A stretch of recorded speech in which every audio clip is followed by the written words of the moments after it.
Kolkata football লিগে ক্যালকাটা পুলিশের বিরুদ্ধে ম্যাচে গুরুতর চোট পেলেন মোহনবাগানের এই ফুটবলার, ভর্তি হয়েছেন হাসপাতালে। মঙ্গলবার কল্যাণী স্টেডিয়ামে ক্যালকাটা পুলিশের বিরুদ্ধে কলকাতা লিগ প্রিমিয়ার ডিভিশন 2024-এর ম্যাচে মুখোমুখি হয়েছে মোহনবাগান। আর সেই ম্যাচ চলাকালীন প্রথমার্ধে গুরুতর চোট পেয়েছেন মোহনবাগানের ফুটবলার তুমসল টংসিন। ম্যাচের সময় পুলিশের এক ডিফেন্ডারের সাথে সংঘর্ষে মাঠে শুয়ে পড়েন টংসিন।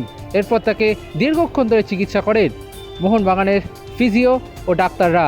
অবস্থার কিছুটা উন্নতি হলে অ্যাম্বুলেন্সে করে তাকে নিয়ে যাওয়া হয় কল্যাণীর JNM হসপিটালে। সেখানে কিছু স্ক্যান করার পর পুনরায় ড্রেসিং রুমে ফিরে আসেন টংসিন। তবে ড্রেসিং রুম থেকে দ্বিতীয়বার যখন অ্যাম্বুলেন্সে উঠেছেন টংসিন, তখন কিন্তু নিজের পায়ে হেঁটে অ্যাম্বুলেন্সে উঠেছেন, যা থেকে বোঝা যাচ্ছে যে আঘাতটি পেয়েছিলেন সেটি এখন খুব একটা গুরুতর নয়। কিন্তু তারপর দেখা গেল টংসিনকে আবারও অ্যাম্বুলেন্সে করে অন্য একটি হাসপাতালে যেতে। জানা গিয়েছে টংসিনের ইন্টারনাল ব্লিডিং হয়েছে, বোন ম্যারো ভেঙে গিয়েছে, যে কারণে স্ক্যান করার পর টংসিনকে অন্য হাসপাতালে ভর্তি করার জন্য রেফার করেছে JNM হসপিটাল, এবং সেই কারণে দ্রুত টংসিনকে অন্য একটি হাসপাতালে অ্যাম্বুলেন্সের মাধ্যমে শিফট করানো হয়। এক্সট্রা টাইম বাংলার তরফ থেকে টংসিনের দ্রুত সুস্থতার কামনা করি। Extra time.